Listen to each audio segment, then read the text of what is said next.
They begin to think about their problems.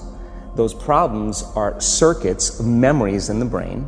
Each one of those memories are connected to people and things at certain times and places. And if the brain is a record of the past, the moment they start their day, they're already thinking in the past.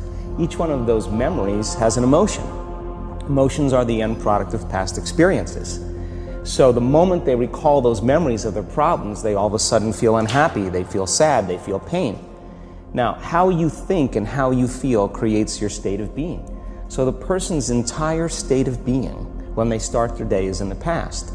So what does that mean? The familiar past will sooner or later be predictable future. So if you believe that your thoughts have something to do with your destiny, and you can't think greater than how you feel, or feelings have become the means of thinking, by very definition of emotions, you're thinking in the past. And for the most part, you're going to keep creating the same life. So then people grab their cell phone, they check their WhatsApp, they check their text, they check their emails, they check Facebook, they take a picture of their feet, they post it on Facebook, they tweet something, they do Instagram, they check the news, and now they feel really connected to everything that's known in their life. And then they go through a series of routine behaviors. They get out of bed on the same side, they go to the toilet, they get a cup of coffee, they take a shower, they get dressed, they drive to work the same way, they do the same things, they see the same people, they push the same emotional buttons, and that becomes the routine, and it becomes like a program. So now they've lost their free will to a program, and there's no unseen hand doing it to them. So when it comes time to change, the redundancy of that cycle becomes a subconscious program. So now 95% of who we are by the time we're 35 years old is a memorized set of behaviors, emotional reactions, unconscious habits, hardwired attitudes, beliefs, and perceptions that function like a computer program. So then a person can say with their 5% of their conscious mind, I want to be healthy, I want to be happy, I want to be free. But the body's on a whole different program. So then how do you begin to make those changes? Well, you have to get beyond the analytical mind, because what separates the conscious mind from the subconscious mind is the analytical mind. And that's where meditation comes in, because you can teach people through practice how to change their brainwaves, slow them down. And when they do that properly, they do enter the operating system where they can begin to make some really important changes. So most people then wait for crisis or trauma or disease or diagnosis. They wait for loss, some tragedy to make up their mind to change. And my message is, why wait? And you can learn and change in a state of pain and suffering, or you can learn and change in a state of joy and inspiration. And I think right now, the cool thing is that people are waking up. Most people spend 70% of their life living in survival and living in stress. So they're always anticipating the worst case scenario based on a past experience. And they're literally, out of the infinite potentials in the quantum field, they're selecting the worst possible outcome, and they're beginning to emotionally embrace it with fear. And they're conditioning their body into a state of fear. Do that enough times, the body has a panic attack without you. You can't even predict it because it's programmed subconsciously. So people become addicted to the rush of those emotions, and they use the problems and conditions in their life to reaffirm their limitation, so at least they can feel something. So now when it comes time to change, you say to the person, why are you this way? Well, every time they recall the event, they're producing the same chemistry in their brain and body as if the event is occurring, firing and wiring the same circuits and sending the same emotional signature to the body. Well, what's the relevance behind that? Well, your body is your unconscious mind. In a sense, if you're sitting down and you start thinking about some future worst case scenario that you're conjuring up in your mind, and you begin to feel the emotion of that event, your body doesn't know the difference between the event that's taking place in your world, outer world, and what you're creating by emotion or thought alone. So most people then, they're constantly reaffirming their emotional states. So when it comes time to give up that emotion, they can say, I really want to do it. But really the body is stronger than the mind because it's been conditioned that way. So the servant now has become the master. And the person all of a sudden, once they step into that unknown, they'd rather feel guilt and suffering because at least they can predict it. Being in the unknown is a scary place for most people because the unknown is uncertain. You know, people say to me, well, I can't predict my future. I'm in the unknown, and I always say the best way to predict your future is to create it. Not from the known, but from the unknown. What thoughts do you want to fire and wire in your brain? What behaviors do you want to demonstrate in one day? The act of rehearsing them mentally, closing your eyes, and rehearsing the action. Rehearsing the reaction of what you want, or the action? The action of what you want. By closing your eyes and mentally rehearsing some action. If you're truly present, the brain does not know the difference between what you're imaging and what you're experiencing in 3D world. So then you begin to install the neurological hardware in your brain to look like the event has already occurred. Now, your brain is no longer a record of the past. Now it's a map to the future. And if you keep doing it, priming it that way, the hardware becomes a software program. And who knows, you just may start acting like a happy person. And then I think the hardest part is to teach our body emotionally what the future will feel like ahead of the actual experience. So what does that mean? You can't wait for your success to feel empowered. You can't wait for your wealth to feel abundant.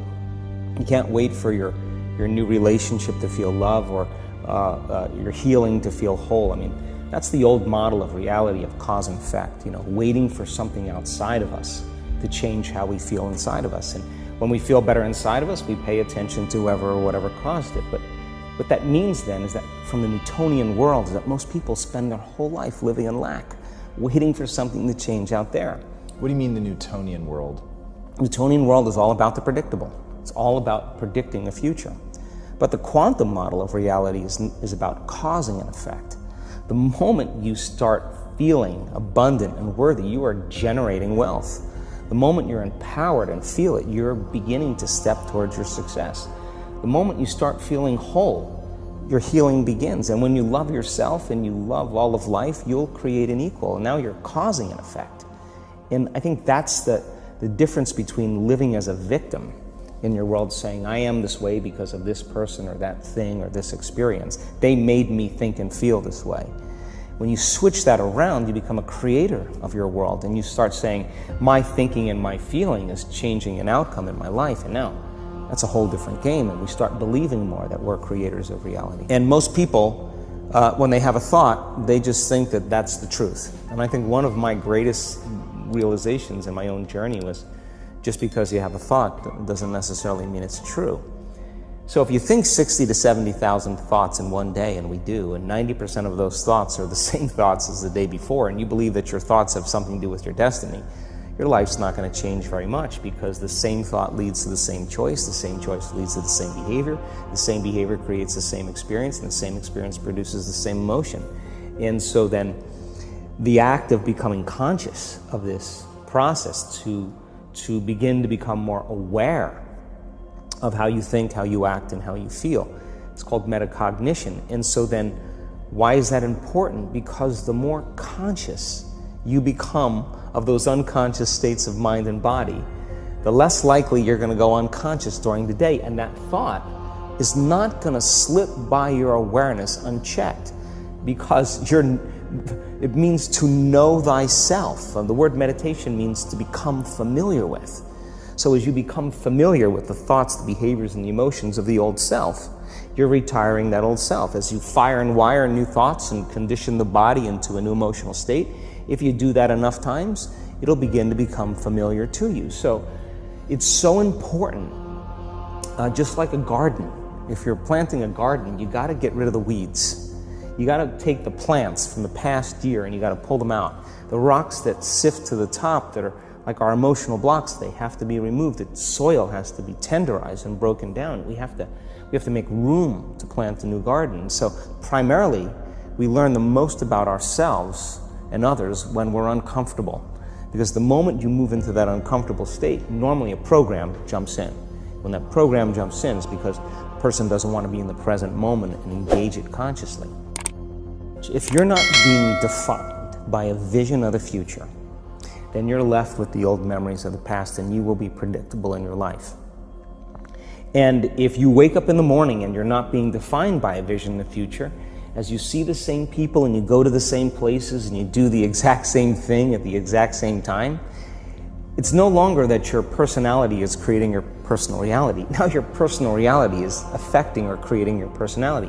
Your environment is really controlling how you think and feel unconsciously, because every person, everything, every place, every experience has a neurological network in your brain. Every experience that you have with every person produces an emotion. So some people will use their boss to reaffirm their addiction to judgment. They'll use their enemy to reaffirm their addiction to hatred. They'll use their friends to reaffirm their addiction to suffering. So now they need the outer world to feel something. So to change then is to be greater than your environment, to be greater than the conditions in your world. And the environment is that seductive. So then why is meditation the tool? Well, let's sit down, let's close our eyes. Let's disconnect from your outer environment. So if you're seeing less things, there's less stimulation going to your brain. If you're playing soft music or you have earplugs in, less sensory information coming to your brain, so you're disconnecting from your environment. If you can sit your body down and tell it to stay like an animal, stay right here. I'm going to feed you when we're done. You can get up and check your emails, you can do all your texts, but right now, you're going to sit there and obey me. So then, when you do that properly, and you're not eating anything or smelling anything or tasting anything, you're not up experiencing and feeling anything, you would have to agree with me that you're being defined by a thought, right? So when the body wants to go back to its emotional past, and you become aware that your attention is on that emotion, and where you place your attention is where you place your energy, you're siphoning your energy out of the present moment into the past, and you become aware of that. And you settle your body back down in the present moment, because it's saying, well, it's 8 o'clock. You normally get upset because you're in traffic around this time.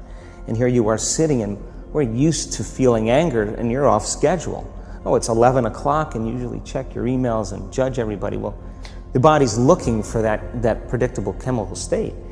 Every time you become aware that you're doing that, and your body is craving those emotions, and you settle it back down into the present moment, you're telling the body, it's no longer the mind, that you're the mind. And now your will is getting greater than the program. And if you keep doing this over and over again, over and over again, over and over again, just like training a stallion or a dog, it's just going to say, I'm going to sit. And the moment that happens, and the body's no longer the mind, when it finally surrenders, there's a liberation of energy. We go from particle to wave, from matter to energy, and we free ourselves from the chains of those emotions that keep us in the familiar past. And we've seen this thousands of times. In fact, we can actually predict it now.